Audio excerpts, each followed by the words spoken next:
Hello students, welcome to Texon online classes. हम पढ़ रहे थे चैप्टर लाइफ प्रोसेस और लास्ट में हम डिस्कस कर रहे थे न्यूट्रिशन के टॉपिक को। सो देखिए, लास्ट न्यूट्रिशन के टॉपिक में मैंने आपको जो है वो हेटरोट्रॉपिक एंड ऑटोट्रॉपिक न्यूट्रिशन बताया था एंड हमने ऑटोट्रॉपिक कंप्लीट कर चुके हैं एंड हेटरोट्रॉप्स के बारे में जो है वो सिर्फ लास्ट के 2 टॉपिक्स रहे हैं। ठीक है, सो आज अपन जो है आगे कंटिन्यू करते हैं हेटरोट्रॉपिक न्यूट्रिशन के बारे में। सो देखिए स्टूडेंट्स, क्या था कि हेटरोट्रॉपिक जो न्यूट्रिशन है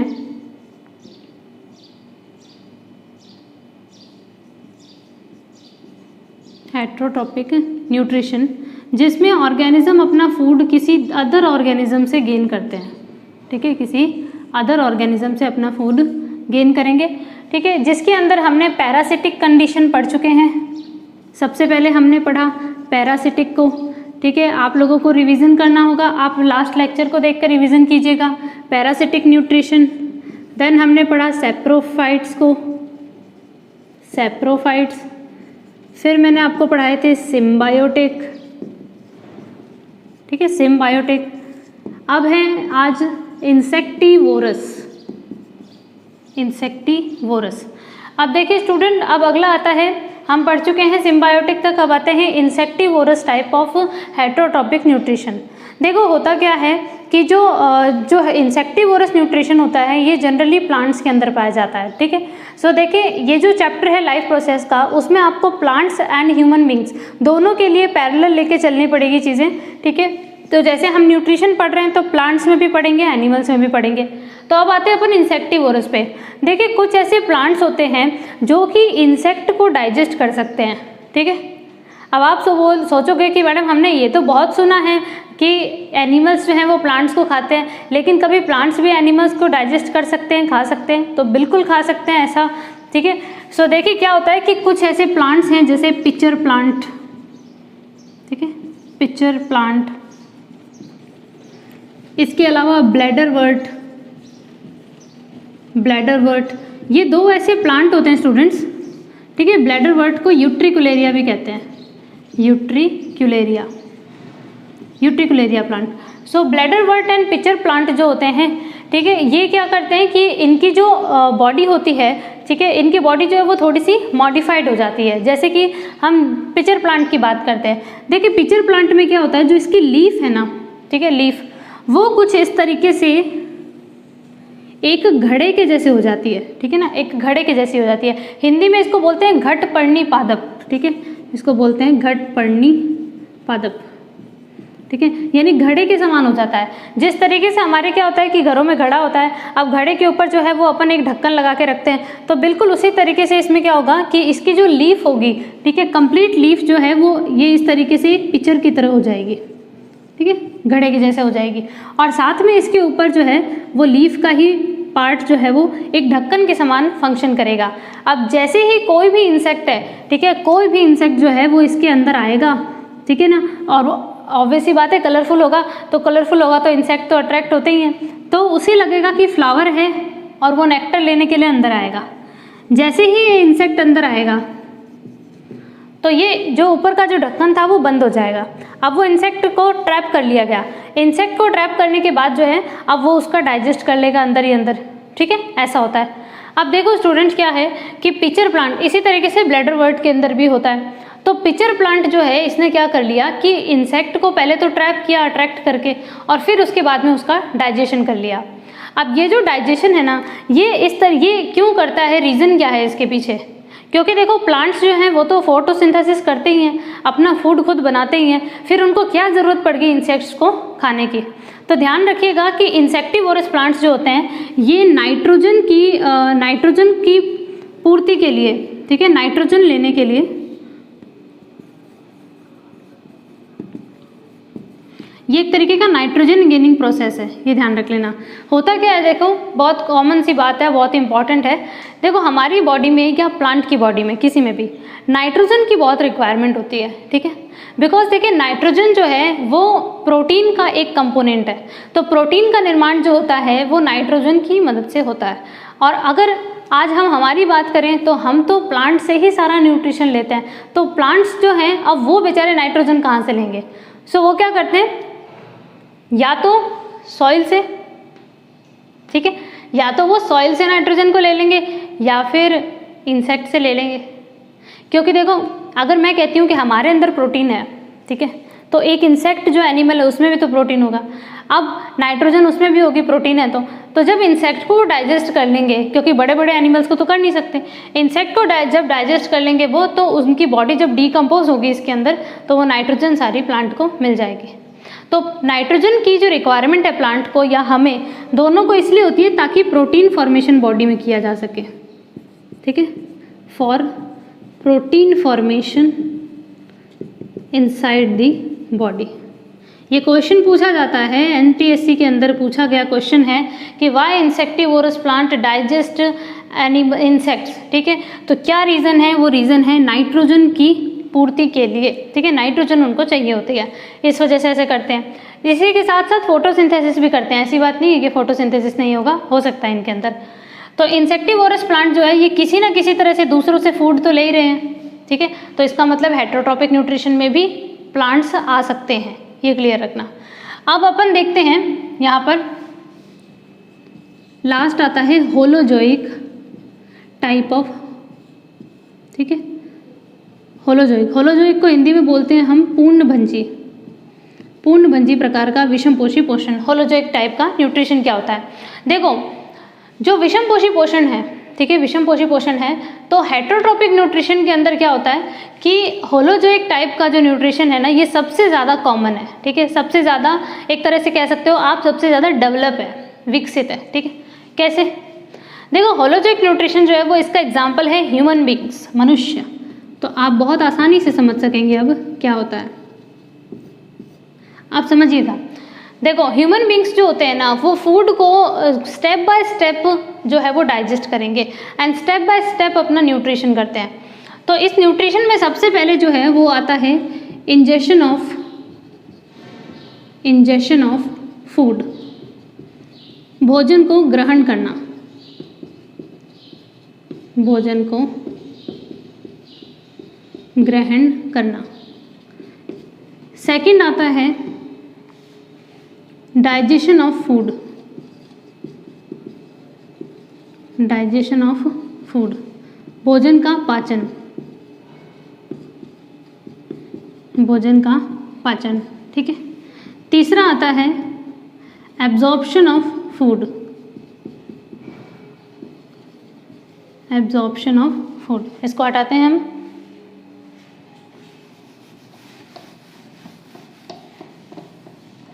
एब्जॉर्प्शन ऑफ फूड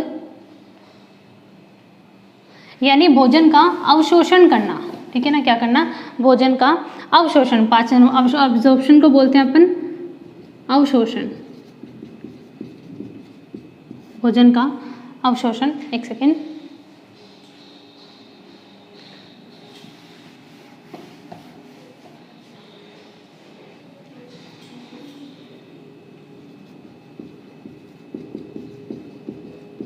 ठीक है, भोजन का अवशोषण करना, ठीक है। फिर उसके बाद में प्रोसेस आएगा एसिमिलेशन ऑफ फूड, ठीक है, एसिमिलेशन ऑफ फूड।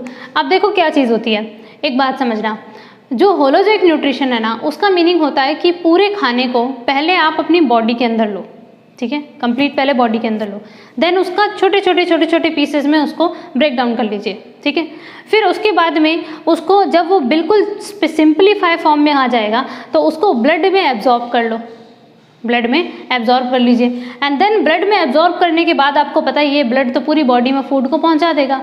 फिर लास्ट में होगा कि फूड का एब्जॉर्प्शन हो गया, तो लास्ट में होगा एसिमिलेशन।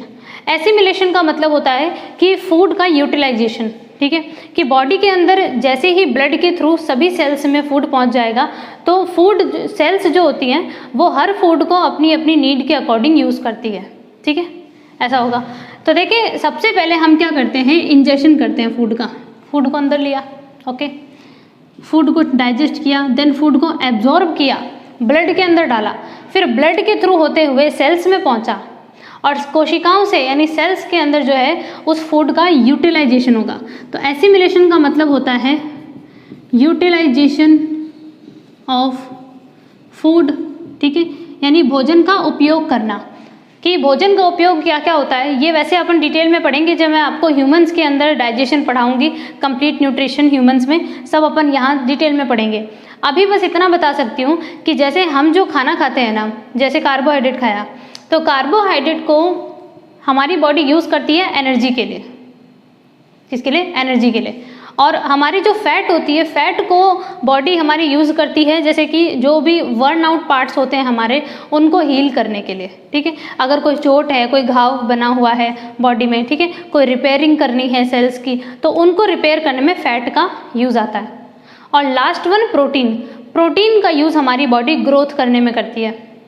तो ईच फूड मटेरियल जो है वो सेल्स में पहुंच के क्या क्या फंक्शन करेगा, उसको अपन बोलते हैं एसिमुलेशन ऑफ फूड, यानी यूटिलाइजेशन ऑफ फूड, भोजन का उपयोग करना। जो जो जिस चीज़ के उपयोग है वो यूज़ कर लीजिए।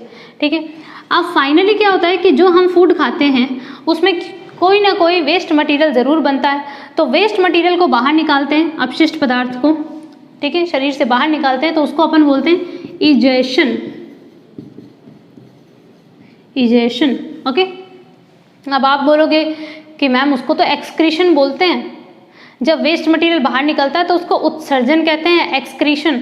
लेकिन एक्सक्रीशन अलग चीज़ होती है और इजेशन अलग चीज़ होती है। ठीक है, एक्सक्रीशन प्रोसीजर जो होता है वो पर्टिकुलर अगर हमारी बॉडी में कहा जाए तो वो यूरिन के एक्सक्रीशन से समझता है, जबकि इजेशन का मतलब होता है केवल जो सॉलिड वेस्ट होता है उसको बॉडी से बाहर निकालना। ठीक है, तो इस टाइप का जो होलोजोइक न्यूट्रिशन है वो ऑलमोस्ट एनिमल्स में सभी में पाया जाता है, जिसके एग्जाम्पल है ह्यूमन बींग्स। इसके अलावा आप और भी दूसरे ले सकते हैं, अमीबा भी ले सकते हो आप। अब देखो यहाँ पर डिफरेंस ये था कि इसने पहले फूड को अंदर लिया देन डाइजेस्ट किया, जबकि आप पैरासिटिक की बात कीजिए, सेप्रोफाइट्स की बात कीजिए, ये क्या करते थे कि डायरेक्ट एब्जॉर्ब्ड फूड को ही गेन करते हैं। ठीक है, एब्जॉर्ब्ड फूड ही गेन किया है। जो भी अवशोषित भोजन होता है ना, जैसे कि ऑलरेडी इनको डाइजेस्टेड फूड चाहिए होता है, पाचन किया हुआ भोजन, जबकि होलोजोइक न्यूट्रिशन में ऑर्गेनिज्म अपना खुद का डाइजेशन करते हैं बॉडी के अंदर। ओके, ये चीज़ होती है। तो यहाँ पर ये खत्म होता है आपके टाइप्स ऑफ हेटेरोट्रॉपिक न्यूट्रिशन, विषमपोषी पोषण के प्रकार। इसको आप स्क्रीनशॉट रख लीजिएगा इसका।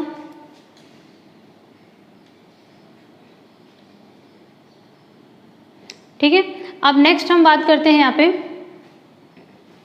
तो फाइनली स्टूडेंट्स, न्यूट्रिशन के जो टाइप्स होते हैं वो खत्म हो चुके हैं। अब अपन प्योरली आएंगे प्लांट के न्यूट्रिशन पे। तो हम 1 बाय 1 देखेंगे दोनों के न्यूट्रिशन, प्लांट्स के भी और एनिमल्स के भी।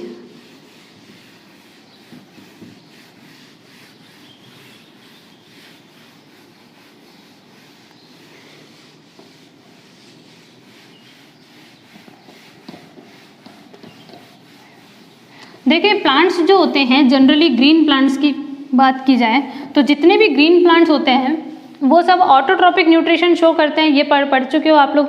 ठीक है, यानी कि वो अपना फूड खुद बनाते हैं। ठीक है, वो अपना फूड जो है वो खुद बनाएंगे, और जो प्रोसेस होगा उनके फूड बनाने का उसे कहा जाएगा फोटोसिंथेसिस, यानी प्रकाश संश्लेषण। ठीक है, तो प्रकाश संश्लेषण का प्रोसीजर जो है वो किस तरीके से होगा इसके बारे में हम अभी डिटेल में पढ़ेंगे। ठीक है, तो प्रकाश संश्लेषण, फोटोसिंथेसिस, यानी a mechanism of food synthesis by the green plants. Okay, देखते हैं next. So nutrition in plants, पादपों में पोषण। ठीक है, पादपों में पोषण। देखिए, ध्यान रखें, एक ऐसा प्रोसीजर होता है जिसको अपन बोलते हैं फोटोसिंथेसिस, प्रकाश संश्लेषण।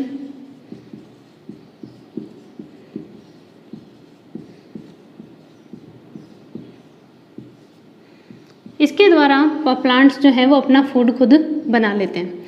देखो, प्लांट्स के अंदर जो होता है ना कि कुछ स्पेशल टाइप के पिगमेंट्स पाए जाते हैं। ठीक है, कुछ स्पेशल वर्णक होते हैं, विशिष्ट वर्णक है। ठीक है, जिसके कारण प्लांट्स का कलर ग्रीन होता है। ठीक ठीक है, प्लांट्स का क्या होता है, ग्रीन कलर होता है। और मोस्ट इम्पॉर्टेंटली प्लांट के जितने भी ग्रीन पार्ट्स होते हैं, ठीक है ना, जितने भी ग्रीन पार्ट्स होते हैं वो सभी फोटोसिंथेसिस कर सकते हैं, ठीक है, एक्सेप्ट सम फ्रूट्स। देखिए जैसे कुछ फ्रूट्स होते हैं, जैसे आप देखो हरी मिर्च है, ठीक है, या जो आपके शिमला मिर्च है, तो ये जो जितने भी जो फ्रूट्स हैं, ठीक है, प्लांट के, अब आप कहोगे वेजिटेबल्स हैं मैम, लेकिन ये फ्रूट्स बोला जाता है, ध्यान रखना। प्लांट्स के जो भी प्रोडक्ट्स हैं ना उन सबको फ्रूट्स कहते हैं, ठीक है। अब यहाँ पे देखिए प्लांट्स के अंदर क्या है कि जो भी जैसे ग्रीन फ्रूट्स हैं उनके अंदर कभी फोटोसिंथेसिस नहीं होता। हालांकि वो ग्रीन हो सकते हैं लेकिन उनके ग्रीन होने का जो रीज़न है वो कुछ और है, ठीक है, वो अपन आगे डिस्कशन करेंगे। सो फोटोसिंथेसिस जो है वो ध्यान रखना एक ऐसा मैकेनिज्म है जिसके थ्रू प्लांट अपना फूड खुद बनाते हैं। तो a mechanism of food synthesis is called photosynthesis. अब प्लांट्स फोटोसिंथेसिस क्यों कर पाते हैं, रीज़न क्या है इसका? तो सबसे पहला रीज़न ये आता है कि इनके अंदर क्लोरोफिल पिगमेंट प्रेजेंट होता है, क्लोरोफिल पिगमेंट इसमें प्रेजेंट होता है and some accessory photosynthetic pigments are also present. Pigments are also present, ठीक है। यानी कि देखो क्या होता है, प्रकाश संश्लेषण जो होता है ना उसको करने के लिए कुछ वर्णकों की आवश्यकता होती है, जिसमें से मुख्य वर्णक मेन पिगमेंट जो है वो तो क्लोरोफिल है, लेकिन इसके अलावा भी क्लोरोफिल को हेल्प करने वाले आसपास कुछ और वर्णक उपस्थित होते हैं, उनको हम कहते हैं सहायक प्रकाश संश्लेषी वर्णक, एसेसरी फोटोसिंथेटिक पिगमेंट्स, ठीक है। अब ये कौन कौन से हैं ये धीरे धीरे आगे समझ में आएगा। एसेसरी फोटोसिंथेटिक पिगमेंट्स होते हैं, ओके।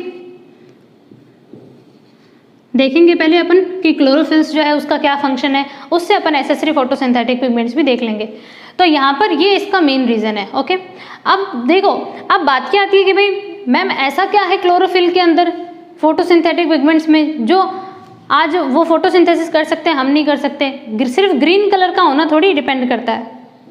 आज हम भी ग्रीन कलर के कपड़े पहन के खड़े हो जाएं तो क्या फोटोसिंथेसिस कर लेंगे? नहीं कर सकते ना। तो अब वो क्या है, क्लोरोफिल में क्या ऐसी पावर पाई जाती है। तो आपको याद होगा स्टूडेंट्स, मैंने आपको जब अपने फर्स्ट लेक्चर के अंदर समझाया था कि न्यूट्रिशन जो होता है ना, भोजन जो होता है, वो पादपों के अंदर बहुत सारी एनर्जी रखता है। यानी जैसे सनलाइट है, ठीक है, प्लांट्स सनलाइट से एनर्जी लेते हैं, ठीक है, प्लांट्स जो है वो सनलाइट से एनर्जी लेते हैं, और उस सनलाइट को एब्जॉर्ब करने की पावर जो है वो सिर्फ प्लांट्स में ही है।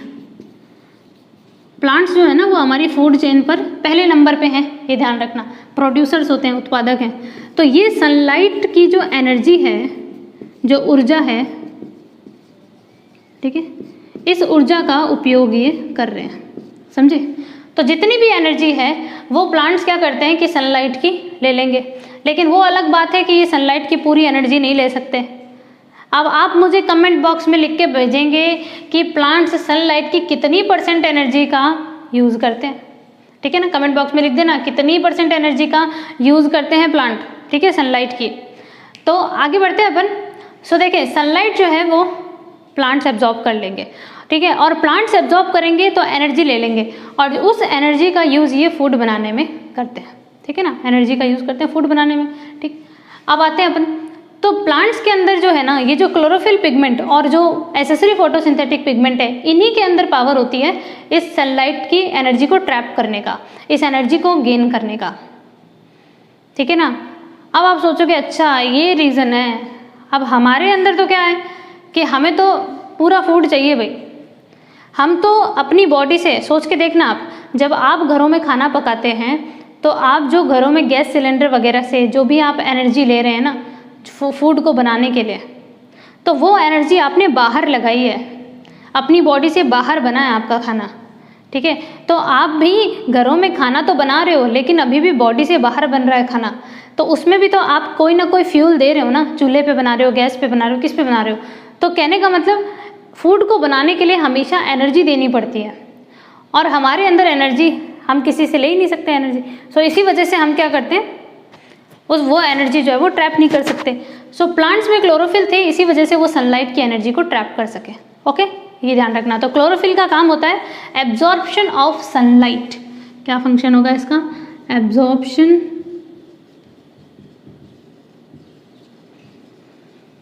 सनलाइट। समझ में आ गया सभी को?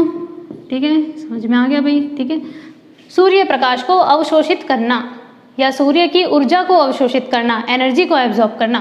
ओके, ये क्लियर बात हो गई। अब देखो प्लांट्स क्या करते हैं, प्लांट में कुछ पोर्स भी पाए जाते हैं जिनको हम बोलते हैं स्टोमेटा। ठीक है, छिद्र या रंध्र बोल सकते हो आप इसको। ठीक है, स्टोमेटा, वात रंध्र। ठीक है, स्टोमेटा यानी कि वात रंध्र।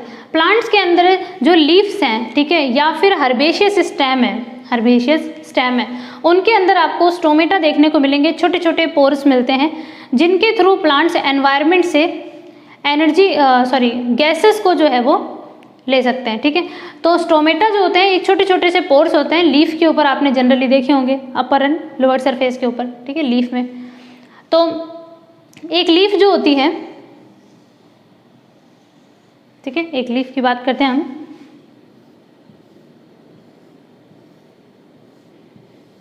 देखिए स्टूडेंट, एक बहुत ध्यान से समझना, स्ट्रक्चर समझ लो, न्यूट्रिशन सब समझ में आ जाएगा। देखो लीफ के अंदर क्या होता है कि इसका ये जो कॉर्नर वाला पार्ट है ना, ये जो है साइड वाला, इसको हम कहते हैं लीफ मार्जिन। ठीक है, और ये बीच वाला जो पार्ट आप देख रहे हैं इसे कहा जाता है मिडरिब। और ये साइड वाली जो है ये होती है वेन्स। ठीक है, वेन्स है। तो कॉर्नर वाली तो क्या होगी, लीफ मार्जिन हो गया इसका। ठीक है, बीच वाली जो है वो मध्य शिरा हो गई, इसकी मध्य शिरा हो गई। ठीक है, मिडरिब है। और जो साइड में आप देख रहे हैं, मतलब बीच में, सॉरी, वेन्स यानी शिराएं हो गई। ठीक है, अब ये तो इनका तो सबका अलग अलग काम है। लीफ मार्जिन जो है इसका अलग फंक्शन है जो यहाँ काम का नहीं है हमारा। मध्य शिरा और वेन्स, ठीक है, मिडरिब एंड वेन्स जो होती हैं, इनका काम है कि जो भी वाटर, मिनरल्स एंड फूड होता है ना, उसका कंडक्शन कंप्लीट बॉडी के अंदर करवाना। ठीक है, अब ये वेन्स जो है मिडरिब, इनके अंदर कुछ छोटे छोटे टिश्यू पाए जाते हैं। ठीक है, जाइलम और फ्लोएम नाम से।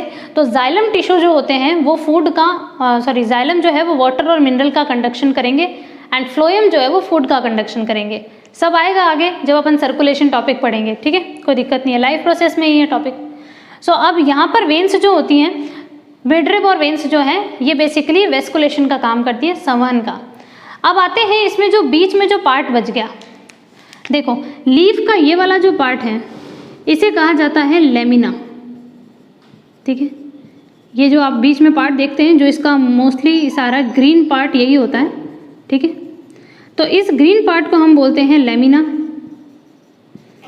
और इस ग्रीन पार्ट में देखिए क्या होगा, लेमिना में जो इसकी सरफेस है इस पे आपको छोटे छोटे पोर्स मिलेंगे। ठीक है, छोटे छोटे जो पोर्स हैं वो इसी के ऊपर देखने को मिलते हैं। तो लीफ की इस पार्ट पर भी लेमिना है एंड जस्ट नीचे वाले पार्ट पर भी इसके लेमिना है। ठीक है, तो इसकी अगर ये लीफ है ना, तो लीफ की ये वाली सरफेस और ये वाली, इसको अपन सरफेस कहेंगे, जबकि ये साइड वाला जो है ये मार्जिन होता है बच्चों। ये क्या होता है, मार्जिन। सो ये सरफेस और ये सरफेस। ठीक है, अब यहाँ पर आपको इस लेमिना पार्ट में कुछ सेल्स मिलेंगी। ये जो ग्रीन से मैंने सेल्स बनाई है ना, वो सेल्स मिलेंगी। अब ये तो पार्ट लेमिना कहलाता है, लेमिना पार्ट है, लेकिन इसके अंदर जो सेल्स हैं वो होती हैं मीजोफिल सेल्स। समझना क्या होती है, mesophyll cells. Okay, mesophyll cells होती हैं। तो बेसिकली ये जो मीजोफिल सेल्स हैं यही वो जगह है जहाँ पर क्लोरोफिल पाया जाता है, क्लोरोफिल प्रेजेंट होता है।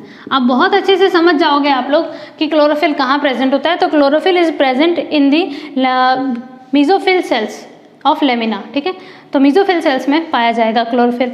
अब देखो इनकी ही सरफेस के ऊपर जो है वो छोटे छोटे पोर्स प्रेजेंट होते हैं जिनको हम स्टोमेटा कहते हैं। तो प्लांट्स जो है वो फूड बनाएंगे, तो देखो फूड बनाने के लिए सिर्फ एनर्जी से तो काम चलेगा नहीं। ठीक है, बनाने क्या वाले हो ये तो पता होना जरूरी है। ठीक है, जैसे हम बोलते हैं ना कि आज कहते हैं कि भाई घर में खाना बन रहा है, तो आपने कहा क्या बन रहा है, क्या बन रहा है। ठीक है, फूड खाने में क्या है भाई, पाव भाजी बन रही है, छोले भटूरे बन रहे हैं, क्या बन रहा है। ठीक है, तो खाने में क्या बन रहा है, तो इसका मतलब जो इंग्रेडिएंट्स हम यूज़ करने वाले हैं वो तो हमको चाहिए होंगे। ठीक है, सो वो इंग्रेडिएंट्स या रॉ मटेरियल आप कह दीजिए, तो तो प्लांट्स क्या करते हैं कि इस स्टोमेटा की मदद से CO2 ले लेते हैं एनवायरनमेंट से, ठीक है। तो प्लांट्स जो है वो CO2 का यूज़ करते हैं, कार्बन डाइऑक्साइड का यूज़ करते हैं फूड को बनाने में। ओके, आप कहोगे ये कैसा रॉ मटेरियल है, अरे बिल्कुल है, ये बनाते हैं इससे, ठीक है।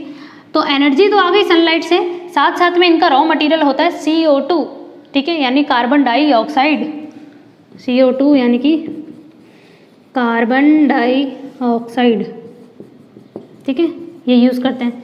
दूसरा रॉ मटेरियल आता है H2O यानी कि वाटर, जल, ठीक है।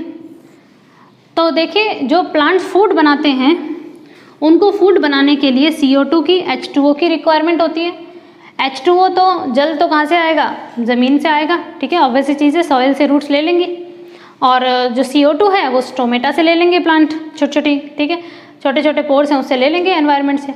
बचा एनर्जी, एनर्जी है सनलाइट, सनलाइट को एब्जॉर्ब करना है तो क्लोरोफिल प्रेजेंट है भैया, ठीक है, क्लोरोफिल प्रेजेंट है, बन जाएगा फूड। अब दिक्कत कहाँ है, बन जाएगा, ठीक है।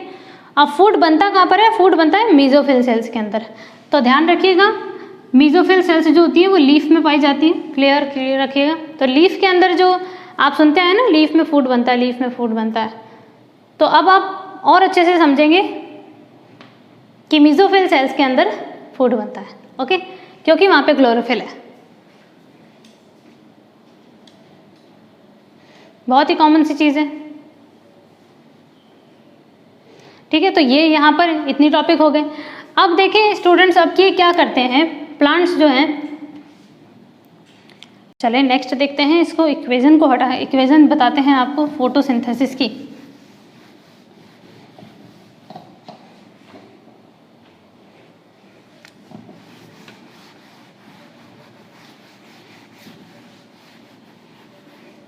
अब देखिए प्लांट्स क्या करेंगे समझना, जो एनवायरनमेंट से CO2 है पहले इसको लेंगे, देन H2O को लेंगे,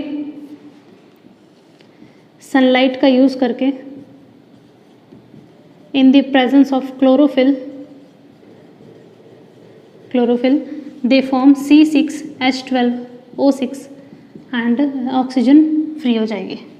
ये देखिए फोटोसिंथेसिस की ये है इक्वेशन, ठीक है, यानी जो भी प्रोसीजर अभी मैंने लैंग्वेज में बताया था आपको वो इक्वेशन के फॉर्म में है। अब देखो प्लांट्स जो है यहाँ पर food banana is the main purpose of plant, ठीक है। अब आप इस फूड को शुगर भी बोल सकते हो या फिर आप इसको कार्बोहाइड्रेट भी बोल सकते हो। तो प्लांट्स का जो मेन फूड होता है वो कार्बोहाइड्रेट होता है, जो वो फोटोसिंथेसिस से बनाते हैं, ये ध्यान रखिएगा, ठीक है। प्लांट्स जो है वो कार्बोहाइड्रेट्स ही बनाएंगे। और साथ साथ में ऑक्सीजन जो है वो फोटोसिंथेसिस में रिलीज होती है। आपने सुना ही होगा कि प्लांट्स हमें ऑक्सीजन देते हैं, प्लांट्स हमें ऑक्सीजन देते हैं, ठीक है। तो बिल्कुल प्लांट्स ऑक्सीजन रिलीज ज़रूर करते हैं, लेकिन ये ध्यान रख लेना कि वो हमारे लिए नहीं करते। अब इस क्वेश्चन का क्या मतलब, क्या कि ये सेंटेंस का क्या मीनिंग है, तो ये थोड़ी देर बाद समझ में आएगा, ठीक है, अगले टॉपिक्स में डिस्कस करेंगे। तो ये जो ऑक्सीजन होती है ना, ये किसी तरह से हम बोलते हैं एनवायरनमेंट में रिलीज हो गई, ठीक है। तो मेन पर्पस था कार्बोहाइड्रेट बनाना, बन गया भाई। फॉर्मूला याद रखना, C6H12O6 is the formula of glucose. तो ग्लूकोज कह दीजिए या कार्बोहाइड्रेट कह दीजिए, एक तरह से एक ही बात है, ठीक है। बहुत सारी ग्लूकोज जब मिलती है तो कार्बोहाइड्रेट बन जाता है। अब नो डाउट एक ही ग्लूकोज तो बनाएंगे नहीं, है खूब सारी ग्लूकोज बनाएंगे, सो इस वजह से मैं कार्बोहाइड्रेट लिख दिया मैंने। लेकिन देखिए ये याद रखना कि एक ग्लूकोज के मॉलिक्यूल को बनाने के लिए प्लांट्स को 6H2O और 6 CO2 की रिक्वायरमेंट होती है, यानी 6 मॉलिक्यूल चाहिए, 6 अणुओं की आवश्यकता है, दोनों 6 चाहिए, ठीक है ना, 6 मॉलिक्यूल्स की रिक्वायरमेंट है। एंड एनर्जी तो मिली गई, क्लोरोफिल वगैरह। तो ये होती है फोटोसिंथेसिस की रिएक्शन, प्रकाश संश्लेषण। तो आज स्टूडेंट्स मैंने आपको प्लांट्स का न्यूट्रिशन जो है वो स्टार्ट करवाया है, एंड बहुत ही कॉमन चीज़ें बताई है इसके अंदर, लेकिन बहुत ही अच्छी चीज़ें हैं, ठीक है, एकदम बेसिक है। तो आप इस चीज़ को कवर कर लीजिएगा, लास्ट लेक्चर्स को भी रिकॉल कर लीजिएगा। तो मिलते हैं अपने नेक्स्ट लेक्चर में, पढ़ते रहिए, हमसे जुड़े रहिए। Thank you so much.